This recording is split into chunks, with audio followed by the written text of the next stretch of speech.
Hello guys, jumpa kembali di T-Misteri, acara yang menceritakan seputar kasus misteri horor di dunia.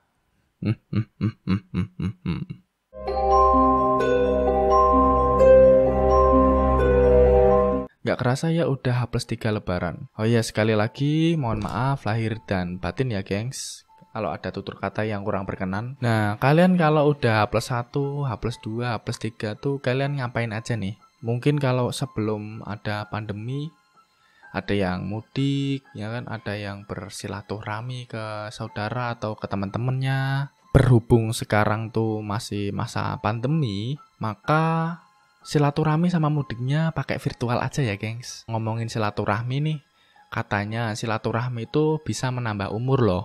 Aku ya kalau dulu setelah silaturahmi biasanya tuh aku nonton film. Kalau kalian ngapain nih kalau udah capek-capek keliling-keliling kan? Kalian habis itu ngapain? Apa? Main HP atau pergi lagi kemana gitu kan? Kalau aku sih nonton film. Oh ya, film favoritku tuh genrenya horor, terus misteri sama kasus-kasus. Ya kayak Harry Potter sama Sherlock Holmes gitu. Oh ya, BTW ada kasus nih dari Indonesia yang kalau dijadiin film tuh bakal mantap banget. Banyak drama dan kejanggalan di kasus ini. Oh ya, sebelum lanjut, pastikan dong kalian subscribe dulu. Dan jangan lupa klik loncengnya supaya kalian tuh kalau aku upload video baru dapat notifikasi. Oke? Oke, kali ini aku bakal merangkum kasus JIS Jakarta International School yang menuai banyak kejanggalan dan banyak drama ini. Kasus bermula dari sang ibu melaporkan adanya dugaan pelecehan seksual sodomi yang dilakukan oleh 5 orang pegawai kebersihan. Nah, si ibu korban ini melaporkannya itu menggunakan berkas visum dari dokter karena visum tersebut menunjukkan ada bekas luka akibat benda tumpul di dalam tubuh anaknya. Jadi si korbannya tuh anaknya yang berinisial M. Oke, yang diduga tersangka itu ada 5 orang, gengs. Yang pertama tuh Awan, Agun, Zainal, Syahrial, Aswar, dan seorang wanita yang bernama Afriska. Tetapi salah satu yang diduga pelaku ini melakukan bunuh diri pada waktu ditahan polisi. Ditemukan ada kejanggalan mengenai kematian si Aswar ini. Karena kematian si Aswar ini tidak dilakukan otopsi untuk mengecek apakah si Aswar ini benar-benar bunuh diri atau ada penyebab kematian lainnya. Berdasarkan foto jenazah si Aswar, dapat luka lebam dan bibir pecah-pecah. Ini info dilansir dari Kompas. Menurut Haris Ashar, selaku koordinator Komisi Orang Hilang dan Korban Tindak Kekerasan, ini melanggar hak-hak tersangka karena kematian si tersangka ini tidak diotopsi dan kita tidak tahu kebenaran akibat dari penyebab kematian si Aswar ini itu apa gitu. Nah, setelah itu ada 2 guru juga nih yang terseret kasus pelecehan seksual ini, yaitu Neil Betelman dan Ferdinand Michael Jong. Akhirnya 7 orang ini berstatus tersangka. Namun, setelah palu diketuk, kasus ini masih berlanjut. Setelah 2 tahun masa hukuman di tahun 2016, ternyata ada kejanggalan-kejanggalan mengenai kasus Jakarta International School ini. Menurut Merdeka.com, beberapa orang tua dari murid Jakarta International School mengendus ada skenario besar untuk menjatuhkan nama baik sekolah. Ada kasus di balik kasus. Menarik banget nih gengs, kenapa baru 2 tahun berlalu kejanggalan-kejanggalan ini baru muncul padahal yang diduga tersangka itu sudah menjalani hukuman. Dan pastinya banyak orang ya merasa bahwa kasus ini itu sudah selesai 2 tahun silam ketika palu diketuk dan para tersangka harus menjalani masa tahanan. Kejanggalannya sebagai berikut nih geng. Yang diduga awalnya tersangka ini melakukan pelecehan seksual kepada anak si ibu korban. Anaknya itu berinisial M. Jadi kejanggalannya kayak gini. Salah satu orang tua murid yaitu Maya Lestari ini memberikan statement yang cukup menarik. Jadi gini, dia itu berstatement kasus ini jelas direkayasa. Simpelnya, kalau anak saya, itu yang kata si Maya Lestari ya, gengs. Simpelnya, kalau anak saya ini menjadi korban pelecehan seksual, apalagi si ibu bilang ini terjadi selama 15 bulan, pasti anak saya ini mengalami trauma atau tidak mau masuk ke sekolah. Tetapi si anak itu masih masuk sekolah seperti biasanya dan seperti tidak terjadi apa-apa. Ya kalau dipikir-pikir pendapat dari si Ibu Maya Lestari ini benar juga. Kenapa setelah dilecehkan selama 15 bulan, si anak ini masih berangkat seperti biasanya? Menurut kalian gimana? Komen di bawah. Kemudian si Maya ini juga membeberkan kejanggalan lain di dalam kasus pelecehan seksual yang terjadi di Jakarta International School ini. Dari hasil pemeriksaan dari 3 rumah sakit, yaitu Rumah Sakit Cipto Mangunkusumo, hasilnya itu si anak tidak mengalami kekerasan seksual atau negatif dari kekerasan seksual. Sementara visum di Rumah Sakit Pondok Indah ini mengatakan bahwa M positif herpes, tapi bukan akibat pelecehan seksual, melainkan karena jamur. Hasilnya semua negatif.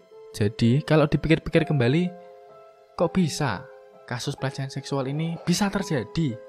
Padahal semua hasil dari tesnya itu negatif dari pelecehan seksual. Dan ada yang menunjukkan herpes, itu pun karena jamur, bukan karena adanya pelecehan seksual. Menurut kalian gimana? Menurut Maya juga, sekolahan JIS ini memiliki banyak kamera pengawas yang menyebabkan kalau adanya tindak kekerasan seksual pasti akan sulit. Jadi begini awalnya. Waktu itu sekolah menunjukkan 70 foto kepada si anak dan si anak disuruh menunjuk siapa pelaku dari pelecehan seksual tersebut. Nah, anehnya si anak korban yang berinisial M itu selalu berubah-ubah dalam memilih pelaku dari kekerasan seksual tersebut. Aneh banget kan? Masa nggak inget? Bahkan dia tuh kayak asal tunjuk aja gitu, gengs. Ya pada akhirnya 2 orang ditunjuk sama dia, si korban, yaitu Anggun sama Afriska. Namun ya nih, nggak selang waktu lama, polisi juga memanggil orang-orang lainnya seperti Irgiawan Amin alias Awan, kemudian Syahrial, Zainal Abidin, dan Azwar.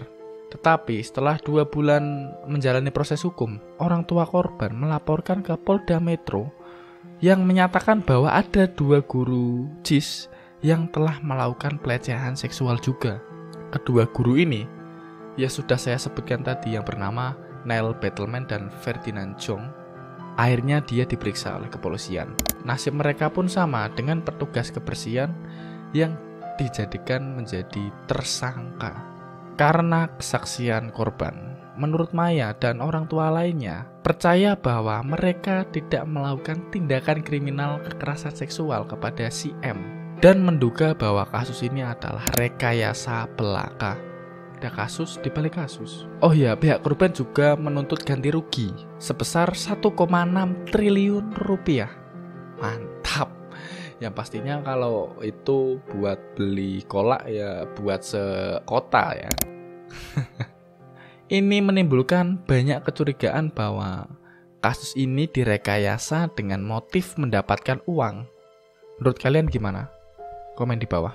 Akhirnya, yang diduga pelaku pelecehan seksual ini itu dipenjara antara 8 sampai 11 tahunan. Singkat cerita, Ferdinand dan Neil itu mengajukan gerasi ke Presiden Jokowi dan si Presiden mengabulkan gerasi tersebut. Akhirnya mereka dibebaskan di tahun 2019 karena tidak terbukti bersalah.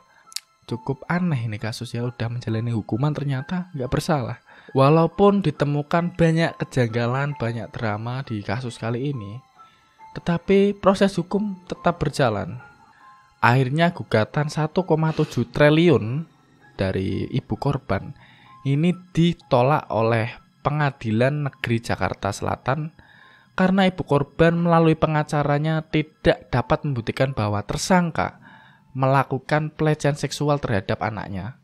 Wow, pertanyaannya, apakah pelecehan seksual yang terjadi di JIS itu benar-benar terjadi? Dan bagaimana Jika yang diduga pelaku ini tidak melakukan apa-apa terhadap korban, tetapi menjadi korban fitnah, menurut kalian gimana? Komen di bawah. Sampai sekarang, setauku setelah aku baca beberapa banyak artikel mengenai kasus JIS ini, petugas kebersihan yang diduga melakukan pelecehan seksual di JIS ini, sekarang kebanyakan sudah dibebaskan. Dan masih ada yang ditahan. Ada motif di balik kasus. Aku cari-cari di artikel, nasib dari ibu pelapor ini tidak ada, gengs. Ada satu artikel mengatakan bahwa ibu pelapor ini sekarang berada di luar negeri. Menurut kalian gimana? Komen di bawah ya, gengs. Sekian info kali ini, silahkan like, share, komen, dan pastinya subscribe ya, gengs. Dan kalian juga bisa request info-info apa aja yang bisa kita bahas, mulai dari kasus, horor, atau misteri. Dan pastikan kalian visum sambil makan gorengan. See you, bye-bye.